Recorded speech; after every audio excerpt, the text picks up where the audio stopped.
सुप्रभात, अभिनंदन। और बच्चों, अब आप लोगों का लिखित कार्य लगभग समाप्त हो गया है।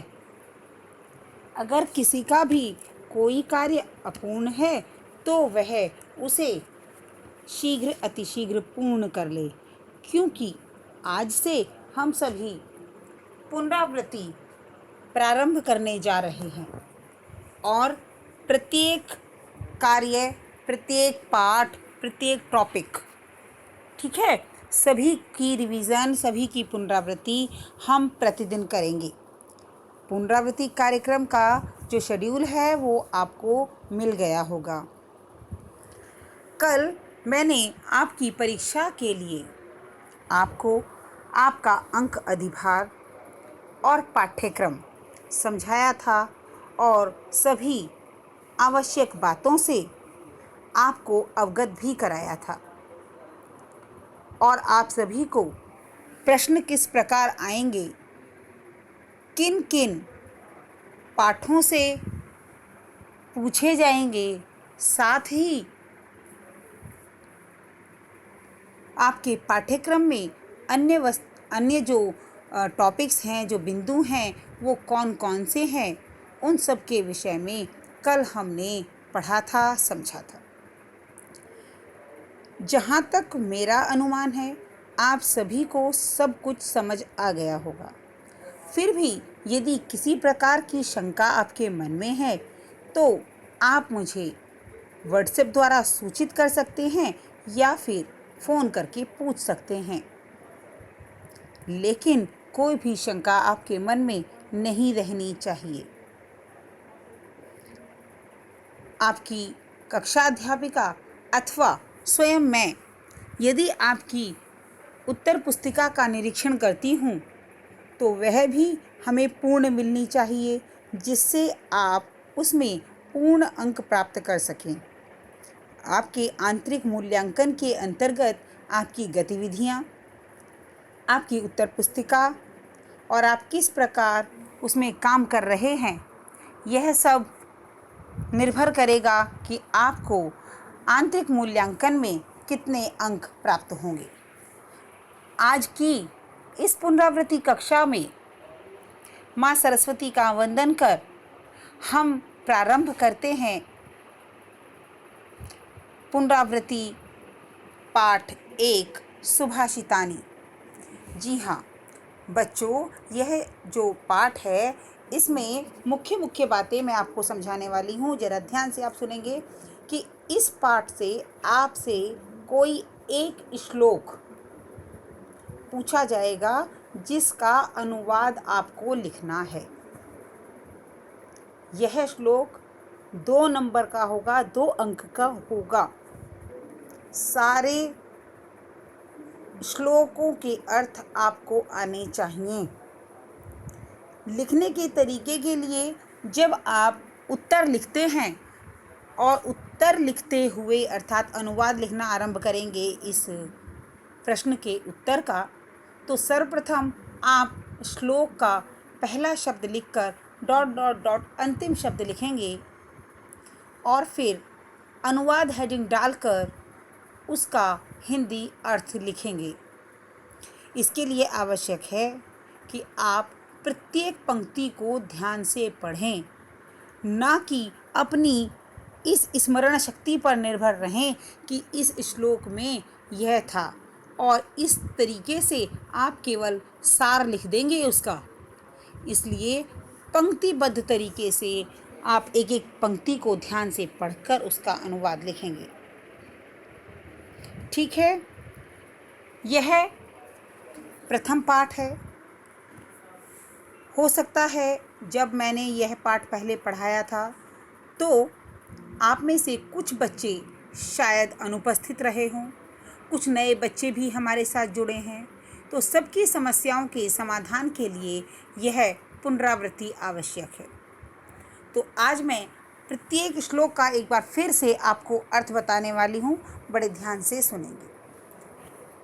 गुणा गुणज्ञेषु गुणा भवन्ति, ते निर्गुणं प्राप्य भवन्ति दोषा, सुस्वादुतो या प्रभवन्ति नद्य, समुद्रम आसाद्य भवन्त्यपेय। अर्थात गुणवान व्यक्तियों में गुण होते हैं। गुणवान व्यक्तियों में गुण होते हैं, वे ही निर्गुण व्यक्तियों में जाकर भवन्ति दोषाः दोष बन जाते हैं। सुस्वादुतोया प्रभन्ति नद्य, नदियों में स्वादिष्ट जल प्रवाहित होता है। समुद्रम आसाद्य भवन्त्यपेय, लेकिन समुद्र में जाकर वह भी अपेय अर्थात पीने योग्य नहीं रहता, अर्थात खारा हो जाता है। भाव यही है कि अगर गुण अच्छे लोगों में है तो वो गुण हैं, और वही अगर निर्गुण लोगों में चले जाएं तो वो अवगुण बन जाते हैं।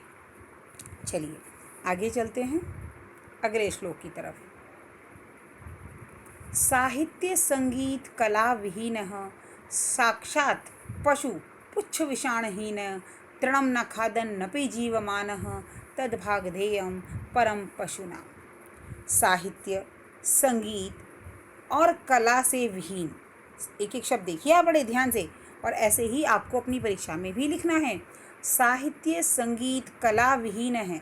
साहित्य, संगीत और कला से रहित मनुष्य साक्षात पशु पुच्छ विषाणहीन है, पूंछ और सींगों, विषाण सींगों, पूंछ और सींगों से रहित साक्षात पशु के समान है। तृणं न खादन् नपि जीवमानः तद्भागधेयं परम पशुनाम।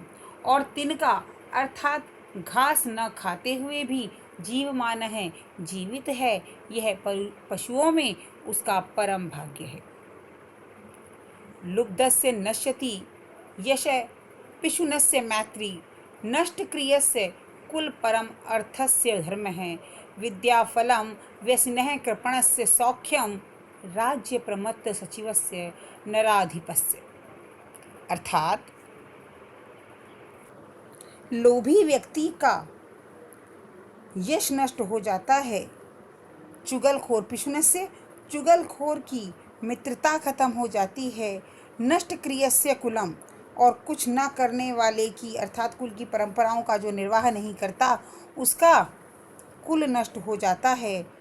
अर्थस्य धर्म है, और अर्थ पर पराश्रित रहने वाला व्यक्ति अर्थात जो धन पर आधारित होता है, धन का लोभी होता है, उसका धर्म नष्ट हो जाता है। बुरी आदतों वाले व्यक्ति की विद्या व्यर्थ हो जाती है। कंजूस व्यक्ति को का सुख नष्ट हो जाता है। और जिस राजा का मंत्री आलसी होता है, प्रमत्तस्य या जिसे कह सकते हैं कि गलत आदतों वाला होता है, उस राजा का राज्य नष्ट हो जाता है। आलसी मंत्री वाले राजा का राज्य नष्ट हो जाता है। अगला श्लोक देखेंगे।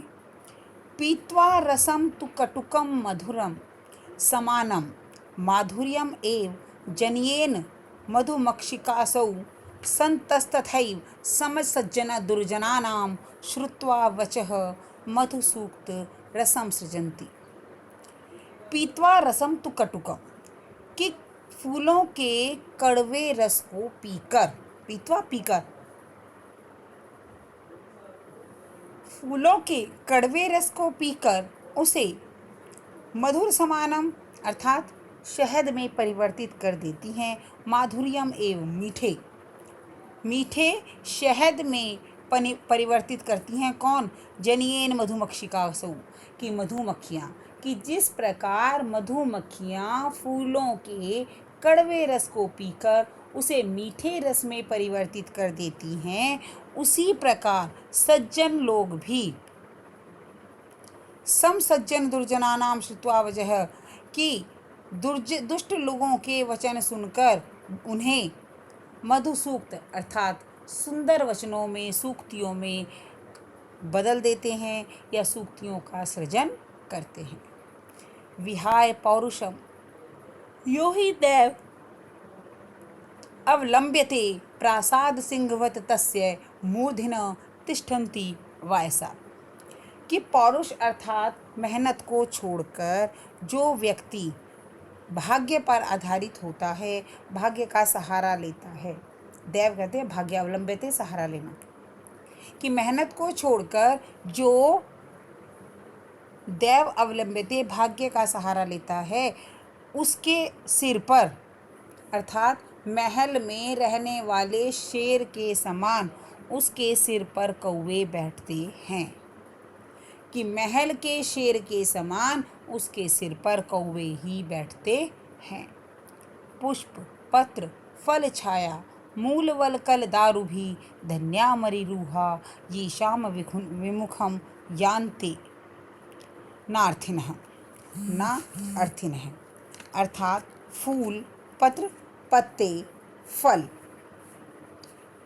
फूल पत्ते फल छाया जड़ छाल व लकड़ी से युक्त ये वृक्ष महीरूहा वृक्ष, ये वृक्ष धन्य हैं, क्योंकि अनार्थिन है कि जो याचक होता है, जिनसे मुंह मोड़कर नहीं जाते, अर्थात वृक्ष उनकी आवश्यकता को अवश्य पूर्ण करते हैं, कि ये शाम की जिनसे याचक मुंह मोड़कर नहीं जाते, अर्थात ये नहीं सोचते कि उसके पास जाएंगे तो उन्हें कुछ नहीं मिलेगा, वृक्षों से कुछ ना कुछ प्रत्येक व्यक्ति को अवश्य मिलता है। चिंतनीया ही विपदाम आदादेव प्रतिक्रियाः न कूपखननम युक्तम प्रदीप्ते वहना ग्रहे, कि चिंतनीया ही विपदाम आदादेव, कि विपत्ति के आने से पहले ही उसका उपाय सोच लेना चाहिए। न कूप खननम युक्तम, क्योंकि कूप का खनन, कुएं का खोदना उपयुक्त नहीं है। प्रदीप्ते वहिना ग्रहे, घर में आग लगने पर, अर्थात विपत्ति के आने से पहले ही उसका उपाय सोच लेना चाहिए, क्योंकि घर में आग लग जाने पर कुआं खोदना उचित नहीं है। आपको ये अर्थ प्रत्येक श्लोक का समझ में आ गया होगा। आप इसको पढ़कर देखेंगे और आज के गृह कार्य के अंतर्गत जो अभ्यास प्रश्न पत्र आपको दिया जाएगा, आप उसके प्रथम 2 प्रश्न पूर्ण करेंगे। आज के लिए इतना ही। धन्यवाद। शुभकामनाएं।